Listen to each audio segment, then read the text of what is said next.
আওয়ামী লীগকে আর কোনোদিন সমাজে প্রতিষ্ঠা হতে দেওয়া যাবে না।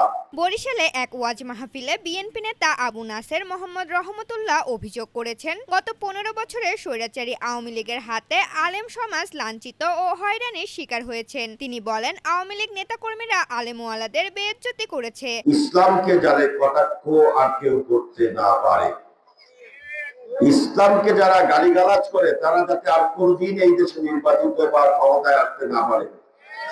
যারা আলেম ওলামাদের উপরে হামলা চালিয়েছে, আলেম ওলামাদেরকে হত্যা করেছে, 5ই মে শাপলা চত্বরের রাতের আলো বন্ধ করে দিয়ে যে সমস্ত শিশু বাচ্চা এতিমদেরকে গুলি করে হত্যা করেছে, সেই অপশক্তি বাংলাদেশের মাটিতে আর যাতে কোনদিন ক্ষমতা আসতে না পারে। মাহফিলে ধর্মীয় জ্ঞানের সঠিক বক্তব্য দিতে বাধা দেওয়া হয়েছে। ওয়ালটন আবারও মিলিনিয়ার অফারে ওয়ালটন ফ্রিজ কিনে আপনিও হয়ে যেতে পারেন মিলিয়নিয়ার। মিলিনিয়ার ছড়াছড়ি দেশ জুড়ে, এটা শুধু ওয়ালটনই পারে। এমনকি সরকারের বিরুদ্ধে কথা বললে মাহফিল বন্ধ ও আলেমদের হয়রানি করা হতো।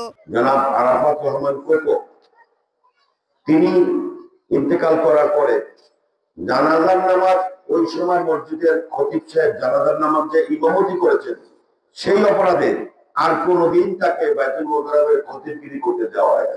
মসজিদে ইমাম ও জুম্মার খুতবায় শেখ মুজিব ও শেখ হাসিনার নাম বলতে বাধ্য করা হয়েছে বলেও অভিযোগ করেন তিনি। মসজিদের ইমাম সাহেব খুতবা দিবেন কি, সেটাও মাঝে মাঝে নির্ধারণ করে দেওয়া হতো।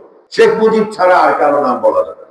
আবু নাসের আরো বলেন, মাদ্রাসা শিক্ষা বোর্ডে আওয়ামী লীগের হস্তক্ষেপ নিন্দনীয় এবং ইসলামী রাজনীতি নিষিদ্ধ ছিল। ইসলামী রাজনীতিতে যুক্তদের মামলা হামলা সহ বিভিন্নভাবে হয়রানি করা হয়েছে। শেখ মুজিবুর রহমান 1972 সাল থেকে 75 সাল পর্যন্ত ক্ষমতায় থাকা অবস্থায় এই দেশের সকল ইসলামী রাজনীতি নিষিদ্ধ করে দিয়েছিলেন।